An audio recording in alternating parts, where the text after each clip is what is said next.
அனைவருக்கும் கிறிஸ்தேசன் இந்திய நாமத்தில் வாழ்த்தலை வணக்கத்தை தெரிவித்துக் கொள்கின்றேன். நேற்றைய தினம் சுமார் 3 மணி அளவில் தான் அண்ணன் கூப்பிட்டு சொன்னார்கள், இப்படியாக ஒரு மாநாட்டை நாங்கள் ஏற்படுத்தி இருக்கின்றோம் என்று. ஒரு நாளில் கூட்டப்பட்ட ஒரு மாநாடு, எந்த ஒரு அரசியல் கட்சியுமே ஒரு மாநாடு கூட்ட வேண்டும் என்றால் அதற்கு ஒரு குறைந்தது 2 மாதம் அதற்கான அடித்தளத்தை அமைப்பார்கள். ஒரு பந்தல் போட வேண்டும் என்றால் அந்த பந்தலுக்கு கூட ஒரு பந்தல் அடிக்கால் விழா நாட்டினால் மாநாடு நடத்துவார்கள். ஆனால் இந்த மதுரை மாநகரில் ஒரே நாளில் இவ்வளவு கூட்டத்தை கூட்டி ஒரு மாநாட்டு நடத்தி இருக்கின்றார்கள். அவர்களை வாழ்த்துகின்றேன். அவர்களை பற்றி நீங்கள் அனைவரும் அறிவீர்கள். அவருடைய கிறிஸ்தவத்தில் அவருடைய பங்களிப்பு நீங்கள் அனைவரும் அறிந்தது. ஆனாலும் கன்னியாகுமரி பேராயத்தின் செயலாளர் என்ற முறையில் அவர் தென்னிந்திய திருச்சபையின் பொதுச் செயலாளராக 45 லட்சத்துக்கு அதிகமான மக்களின் ஒரே தலைவராக இருந்து செயல்பட்டுக் கொண்டிருக்கின்றார்கள். அது மாத்திரமல்ல, world council of churches executive committee மெம்பராக நம்முடைய தமிழகத்திற்கு பெருமை சேர்க்கின்ற விதத்தில் அவர்கள் பணியாற்றிக் கொண்டிருக்கின்றார்கள்.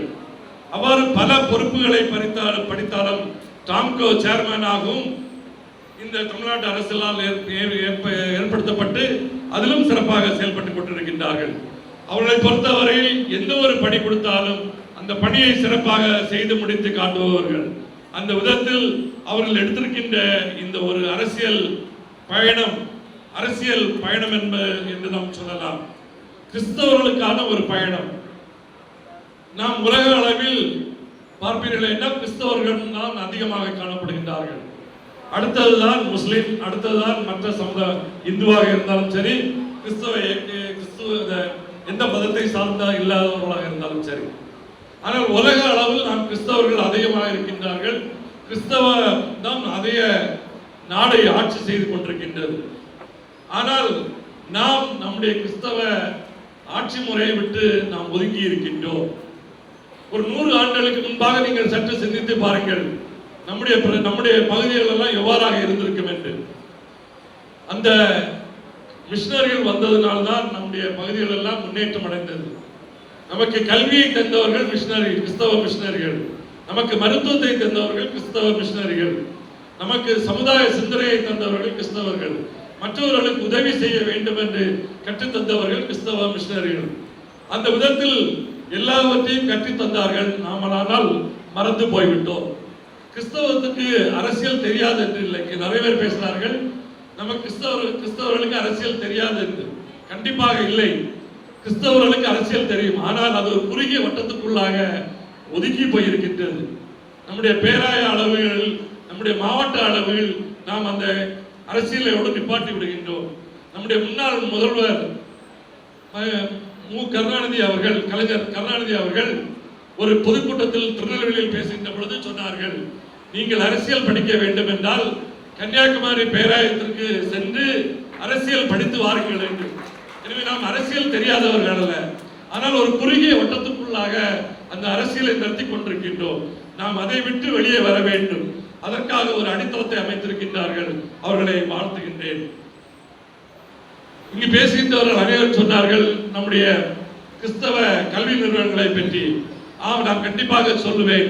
அது பிஜேபி தலைவராக இருந்தாலும் சரி, நம்முடைய காங்கிரஸ் பேரியக்கத்தின் தலைவர்களாக இருந்தாலும் சரி, திமுக தலைவர்களாக இருந்தாலும் சரி, அதிமுக தலைவர்களாக இருந்தாலும் சரி, எந்த அரசியல் கட்சி தலைவர்களாக இருந்தாலும் அவர்கள் கண்டிப்பாக ஒரு காலகட்டத்திலாவது கிறிஸ்தவ கல்வி நிறுவனங்கள் படித்தவர்களாக தான் இருப்பார்கள். எனவே அப்படிப்பட்ட நிறுவனங்கள் படித்தவர்கள் தான் அரசியலிலும் ஜொலிக்கின்றார்கள். ஆனால் நாம் பிறந்தது முதல் கிறிஸ்தவ கல்வி நிறுவனங்கள் படிக்கின்றோம். ஆனால் நம் அரசியலுக்கு வராமல் ஒதுக்கி இருக்கின்றோம். நம்மளை ஒதுக்குகின்றார்கள். இப்பொழுது இந்த காலகட்டத்தில் நீங்கள் பார்ப்பீர்களே என்றால், நம்முடைய பக்கத்து மாநிலமான கேரளா மாநிலத்தை நீங்கள் பார்ப்பீர்களே என்றால், அங்கு 20% முஸ்லிம்கள் இருக்கின்றார்கள், 20% அதிகமாக கிறிஸ்தவர்கள் இருக்கின்றார்கள். ஆனால் அந்த முஸ்லிம்களுக்கு அந்த பங்களிப்பு கரெக்டாக கொடுக்கப்படுகின்றது. 140 சட்டசபை அங்க தொகுதிகள் இருக்கின்றது கேரளத்தில். அங்கு கடந்த ஆட்சியில் கடந்த கடந்த இப்ப 2021 2026 காங்கிரஸ் யுனைடெட் டெமோக்ராட்டிக் ஃப்ரண்ட்ல IOML இந்தியன் யூனியன் முஸ்லீம் லீக்ல இருந்து 15 எம்எல்ஏக்கள் இருக்கின்றார்கள். இந்த தடவை அதே அரசியல் கட்சிக்கு அதே கூட்டணியானது 27 தொகுதிகளை ஒதுக்கி இருக்கிறது. சற்று சிந்தித்து பாருங்கள். 140 தொகுதிகள் உள்ள கேரளா சட்டசபைக்கு IOML 27 தொகுதி 20% முஸ்லிம்கள் இருக்கின்றார்கள். 20% முஸ்லிம் கேண்டிடேட்டை நியமித்திருக்கின்றார்கள். நம்முடைய தமிழ்நாட்டை நீங்கள் எடுப்பீர்கள் என்றால் 234 தொகுதிகள் இருக்கின்றது.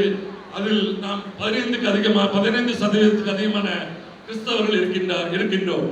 ஆனால் நமக்கு வருகின்ற கிறிஸ்தவத்தை ரெப்ரசன்ட் பண்ணி வருகின்ற எம்எல்ஏ என்று பார்த்தால் ஒருவர் கூட இல்லை. இந்த நிலைமை மாற வேண்டும். மினிமம் நமக்கு இந்த கிறிஸ்தவர்களுக்கு 35 எம்எல்ஏ சீட்டுகளால் வர வேண்டும். அப்படி வந்தால்தான் நாம் வெற்றி அடைந்திருக்கிறோம் என்று சொல்லலாம். அதை விட்டு ஒரு சீட்டு 2 சீட்டுக்காக போய் நாம் கெஞ்சுகின்ற நிலைமை வரக்கூடாது. அதற்காக நாம் ஒன்றிணைந்து செயல்பட வேண்டும். அனைத்து டினாமினேஷன்ஸ், அது ரோமன் கத்தோலிக்காக இருக்கட்டும், தென்னிந்திய திருச்சபையாக இருக்கட்டும், பெந்தேகோஸ்தாக இருக்கட்டும், அனைவரும் தொழுகின்ற ஒரே கடவுள், நம்மளை இணைக்கின்ற ஒரே கடவுள் இயேசு கிறிஸ்து. அந்த இயேசு கிறிஸ்துவின் இணைந்து நாம் செயல்பட்டு நமக்குடைய அரசியல் அங்கீகாரத்தை நாம் கண்டிப்பாக பெற கடமைப்பட்டிருக்கின்றோம். 35 எம்எல்ஏக்கள் குறைந்தது வர வேண்டும். அது மாத்திரமல்ல 10 எம்பிக்களாக நம்முடைய இதில் வர வேண்டும். 0.5% வச்சிருக்கின்றவர்களுக்கு எல்லாம் கூப்பிட்டு எம்பி சீட்டு கொடுக்கின்றார்கள், 8 எம்எல்ஏ சீட்டு கொடுக்கின்றார்கள். ஆனால் 15% இருக்கின்ற கிறிஸ்தவர்களுக்கு திருநெல்வேலியிலிருந்து அல்வா தான் கொடுக்கிறார்கள். ஆனால் கேட்டால் மதசார்மை என்று சொல்கின்றார்கள். நாம் எந்த கட்சியை ஆதரித்து நான் சொல்லவில்லை. எந்த கட்சியாக இருந்தாலும், எந்த அரசியல் கட்சியாக, அது அதிமுக இருக்கலாம், இல்ல திமுகவாக இருக்கலாம், இல்ல விடுதலை சிறுத்தைகளாக இருக்கலாம், இல்ல காங்கிரஸ் இயக்கங்களாக இருக்கலாம். ஆனால் குறைந்தது 35 கிறிஸ்தவர்கள் எம்எல்ஏ ஆக போக வேண்டும். அந்த கிறிஸ்தவர்கள் எம்எல்ஏ